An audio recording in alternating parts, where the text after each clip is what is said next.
नमस्कार, मी बालरोग तज्ञ डॉक्टर श्रीनिकेत प्रमोद तिडके, लक्ष्मीता हॉस्पिटल अमरावती। आज मी एक महत्त्वाचा विषय बोलणार। तो विषय म्हणजे लसीकरण।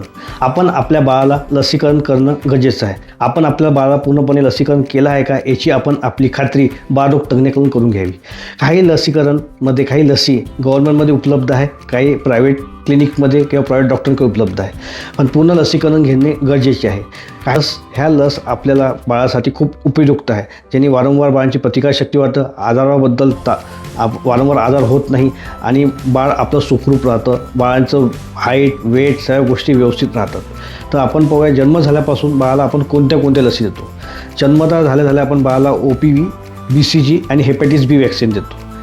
हे वॅक्सिन दिल्यानंतर 1.5, 2.5 आणि 3.5 महिन्याला आपण बाळांना लसी देतो। DPT म्हणजे डिप्टेरिया, पर्ट्युसिस टेटॅनस, त्यानंतर हेपॅटिस B, इन्फ्लुएन्झा, त्याच्यानंतर इंजेक्टेबल पोलिओ वॅक्सिन, त्यानंतर निमोनिया आणि ओरल आपण डायरिया, रोटा व्हायरस देतो। हे आपण 1.5, 2.5, 3.5 महिन्याला देत असतो। नंतर बाळाला 6व्या महिन्यात आपण फ्लू वॅक्सिन देतो, म्हणजे त्याला इन्फ्लुएन्झा वॅक्सिन म्हणतो। कोविडच्या काळी आपण ही वॅक्सिन लहान मुलांना कोविड वॅक्सिन म्हणून देत होतो। आता ही वॅक्सिन आपण फ्लू म्हणून देतो 6व्या महिन्यात, त्याच्यानंतर त्याचा दुसरा डोस 7व्या महिन्यात असतो। आणि दरवर्षी पाऊस पडायच्या आधी म्हणजे मान्सून पिरियडमध्ये आपण शाळेत जाण्याच्या आधी ही लस 5 वर्षापर्यंत देतो, जेणेकरून आपला बाळ आजारी पडू नये, शाळेत व्यवस्थित जावं आणि वारंवार सुट्टी शाळेत होऊ नये। त्याच्यानंतर लस असते टायफॉईड लस, ही 6 ते 9 महिन्यात आपण लस देतो। ही लस झाल्यानंतर 9व्या महिन्यात MMRची लस असतं। ही लस आपण मिझल्स म्हणजे गोवर, मम, गालफुगी आणि रुबेला यासाठी देतो। यासोबत आपण बाळाला व्हिटॅमिन Aचा ड्रॉप पण देतो। नंतर लस असतं 12 दिवस झाल्यानंतर म्हणजे 1 वर्षानंतर तिला आपण कावीळ अ म्हणतो, हेपॅटिस A लस। नंतर 15व्या महिन्यात आपण बाळाला MMRचं सेकंड बूस्टर डोस, त्याच्यानंतर निमोनियाचं बूस्टर आणि चिकन पॉक्स म्हणजे व्हॅरिसेला हे वॅक्सिन देण्यात यावं।